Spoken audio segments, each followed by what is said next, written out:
안녕하세요. 의식의 세빙선입니다. 여러분들은 양자역학에 대해서 들어보신 적이 있나요? 양자역학은 정말 신기하면서도 알려고 하면 할수록 다시 원점으로 돌아가게 되며 그 끝을 알 수 없는 미지의 영역입니다. 근데 이런 궁금증이 생기실 수도 있습니다. 양자역학이 뭐길래 끌어당김의 법칙을 다룰 때 필연적으로 다뤄야 하냐? 기본적으로 양자역학은 원자를 이룬 입자들에 대한 미시세계의 현상을 연구하는 물리학의 한 분야입니다. 우리가 존재하는 현실 세계에서 모든 것들이 원자로 이루어져 있으며 우리의 몸도 마찬가지로 원자로 구성되어져 있기 때문에 거시세계와도 큰 관련성이 있습니다. 양자역학과 끌어당김의 법칙의 관련성은 영상 후반부에 나오니 지금부터 설명하는 양자역학의 원리를 자세히 들으시면 정확하게 이해하실 수 있습니다. 어떤 한 물체를 사람이라 가정하여 예를 들어볼게요. 사람을 확대해서 그 안을 들여다보면 입자인 원자로 이루어져 있습니다. 여기서 원자는 입자에 해당되는데요. 누군가가 관측하기 전까지 입자라는 것은 파동의 형태, 즉 에너지로 존재한다가 양자역학에서 중요하게 작용합니다. 여기서 파동은 대표적으로 소리, 중력파, 진동입니다.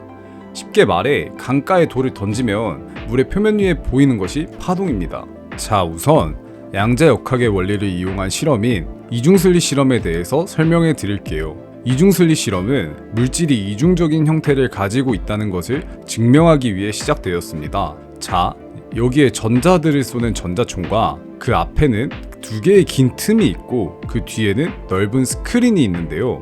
전자총을 통해 전자들을 틈을 향해 쏘는 과정에서 원래 전자가 입자의 성질을 띠면 뒤에 있는 스크린에는 틈을 향해 들어간 전자들이 두 기다란 줄의 형태를 띄어야 합니다. 그러나 과학자들의 예상과는 다르게 뒤 스크린에는 당연시하게 여겼던 기다란 두 줄이 아니라 여러 줄의 형태로 파동만이 남길 수 있는 여러 개의 간섭 무늬를 만들었습니다. 이 실험을 진행한 과학자들은 아니 입자의 형태로 존재한다는 전자를 두 개의 긴 틈을 향해 쐈는데 이것이 두 개의 줄무늬가 아니라 왜 여러 개의 간섭무늬가 나올까? 라는 의문이 들었습니다. 그래서 과학자들이 카메라를 두고 관측해본 결과 전자가 여러 개의 간섭무늬를 남긴 것이 아니라 두 개의 줄무늬만을 남겼습니다. 여기서 우리는 한 가지 차이를 알 수 있습니다. 누군가가 전자를 관측하였을 때와 관측하지 않았을 때의 상황이 다른 이유를 밝혀내게 된 것이죠. 카메라가 관측자의 역할을 하였고 전자는 이미 이를 알고 있듯이 입자의 성질을 띄었습니다. 그러나 관측자가 없을 때는 간섭무늬들을 만들 수 있는 파동의 형태로 존재해 두 틈을 통과하게 되었습니다. 이 실험으로 알게 된 게 입자는 곧 파동이며 에너지의 형태로 존재한다는 사실입니다. 그러나 관측자가 있을 때는 입자의 형태를 띠게 된다는 거죠. 이것이 바로 양자역학의 현상인 원자의 파동과 입자의 이중성입니다. 우리 인간도 원자로 이루어져 있다 했잖아요. 근데 상당히 신기한 것은 원자를 가진 우리가 상상을 하고 어떤 감정을 느끼는 것 또한 에너지, 즉 파동의 형태를 띠게 됩니다. 그럼 한 가지 또 다른 실험을 짚어본 다음에 본론으로 넘어가 볼게요. 그 실험은 바로 양자역학의 대표적인 실험 중에 하나인 슈레딩거의 고양인데요. 슈레딩거의 고양이 실험을 한 슈레딩거는 모든 물질은 파동의 성격과 입자의 성격을 지니는데 물질들이 가지는 파동의 성격에 대한 방정식인 슈레딩거의 방정식을 고안해낸 인물입니다. 이 방정식을 고안해낸 이유가 사실은 양자역학에서 주장하는 확률이라는 개념을 물리학에 적용하는 것은 말이 안 되고 이런 상황들을 반박하기 위해 만들었던 것이죠. 그래서 그가 진행하였던 슈레딩거의 고양이 실험은 사실 양자역학을 반박하기 위해 만들었던 것이지만 현재는 미시세계와 거시세계의 관련성을 뒷받침하는 실험이 되었습니다. 슈레딩거의 고양이 실험은 밖에서 들여다볼 수 없는 강철 상자 안에 고양이, 방사능 물질, 방사능 측정기, 측정기에 연결된 망치, 독극물이 있는 상황을 만듭니다. 여기서 중요한 점은 방사능 물질이 1시간 후에 붕괴될 확률이 50%라는 가정을 세우는 것입니다. 이는 1시간 후에 측정기가 작동하여 망치가 독극물을 깨부수고 고양이가 죽어있을 확률과 살아있을 확률이 각각 50%라는 것을 의미하죠. 우리는 이 강철 상자 안을 들여다볼 수 없어 관측하기 전까지 고양이의 생존 여부를 알 수 없습니다.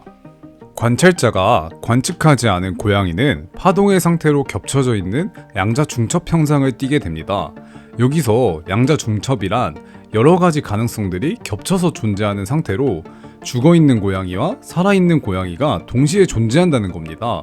그러므로 관찰자가 상자를 여는 행위를 함으로써 앞에서 말했던 두 가지의 가능성 중 한 가지만이 현실에 존재하게 되는 것이죠. 여러분들의 애인도 여러분이 눈으로 보고 있지 않으면 파동 상태인 양자 중첩 현상으로 존재합니다. 애인이 옆에 있냐 없냐 이 두 가지의 가능성이 존재하는 것이죠. 이는 인간도 원자로 이루어져 있기 때문에 파동으로 존재하는 것이 당연한 겁니다. 그러나 우리가 눈으로 관측을 하면 옆에 있다 없다의 사실을 알 수가 있습니다. 이것은 우리가 관측을 하였기 때문에 파동함수가 붕괴되어 현실에 있다는 것을 알 수 있는 것이죠. 근데 혹시 여러분들은 관측 가능한 애인이 있나요?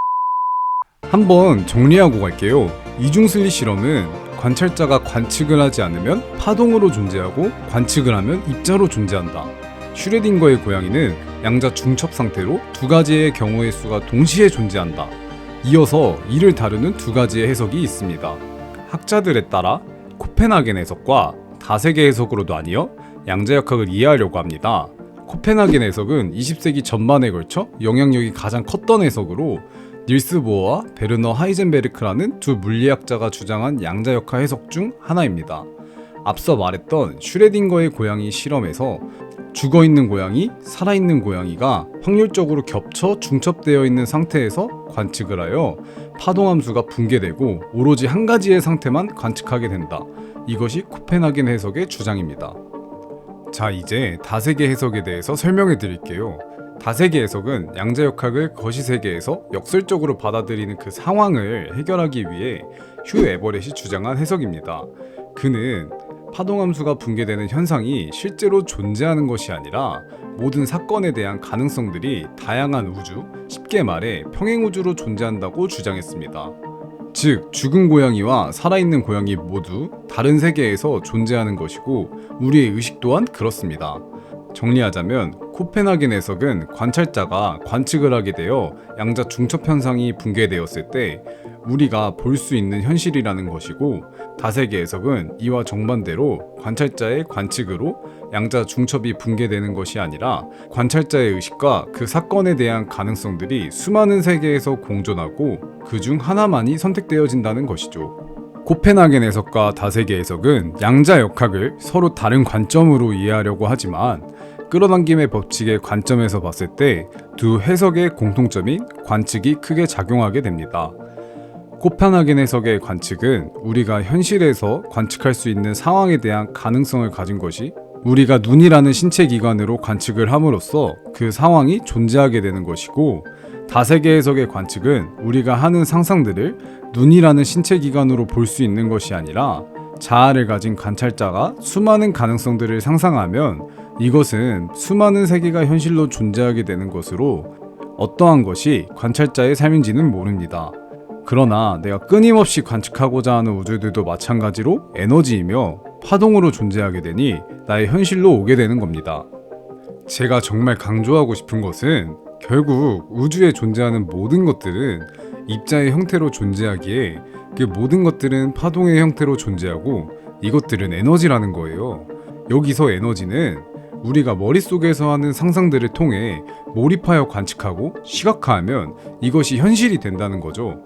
다세계 해석도 마찬가지로 우리가 하는 상상들은 수많은 우주들을 창조하고 있다는 것이며 그중 내가 의식을 두고 계속 반복하고 몰입하여 창조하고자 하는 우주가 실제하게 된다는 것입니다. 우리는 우리가 만든 한계 속에 갇혀 있습니다. 우리는 안 좋은 상황들을 회피하기 위해 이에 몰입하여 대비하고 생각하게 됩니다. 그러나 우리가 원하지 않은 부정적인 사고와 일어나지 않았으면 하는 상황들에 대해 반복적으로 몰입하여 생각하게 되면 이것도 우리의 현실에 작용된다는 사실을 아셔야 합니다. 부정적인 생각을 하지 말아야겠다 라고도 하지 마세요. 그냥 긍정적인 생각만 하면 됩니다. 부정이라는 것에 하지 않겠다고 초점을 두는 것도 부정에 몰입하여 부정적인 에너지를 만들게 합니다. 미시세계와 거시세계를 구분할 수 있는 기준은 아직 우리 인간이 알지 못합니다. 그러나 우리가 알 수 있는 것은 기준이 명확하지 않더라도 결국 미시세계는 거시세계에 영향을 미치고 이는 우리의 상식과는 많이 벗어나게끔 행동을 한다입니다. 우리가 평소에 중첩, 관측, 얽힘 등의 현상을 일상생활에서 인식하고 살아가지는 않습니다. 그러나 양자를 이룬 미시세계는 이런 현상들이 상호작용하여 하나의 개를 이루고 있는 것이죠. 결론은 여러분들도 원하는 꿈이 있는 사람들이고 그 꿈을 이루고 싶어 하시는 분들이 제 영상을 보고 계신 거라고 생각합니다. 양자역학의 원리, 관측, 시각화 등에 대한 많은 원리들을 아는 것보다 여러분들이 더욱 중요시해야 할 부분은 평소에 우리가 모든 것에 대하는 태도와 마음입니다. 공부를 열심히 해서 좋은 대학교에 가려는 사람이 있습니다. 그 사람은 공부를 남들보다 더 많은 노력들을 하여 공부를 열심히 하지만 항상 불안해하는 마음을 가지고 살아갑니다. 매번 초조해하며 걱정과 불안이 많은 사람은 불안한 일이 계속해서 생기게 됩니다. 그리고 공부를 잘하지는 못하지만 똑같이 노력을 하며 나는 잘 될 수밖에 없는 사람이라 사고하며 행복한 감정을 느끼려고 하는 또 다른 사람이 존재합니다. 긍정적 사고를 하는 사람이 잘 될 수밖에 없는 이유는 감정 또한 에너지이고 파동의 형태로 존재하기 때문에 자신이 생각하는 것과 이에 임하는 마음가짐을 통해 과정과 결과 모두 두 마리 토끼를 챙겨갈 수 있다는 것이죠. 에너지, 에너지, 에너지. 항상 꼭 인지하고 있어야 합니다. 모든 것은 에너지고 우리의 생각이 창조한다는 것을요. 여러분들이 하는 긍정이라는 그릇에 행동이라는 고명을 올리고 이를 음미하세요.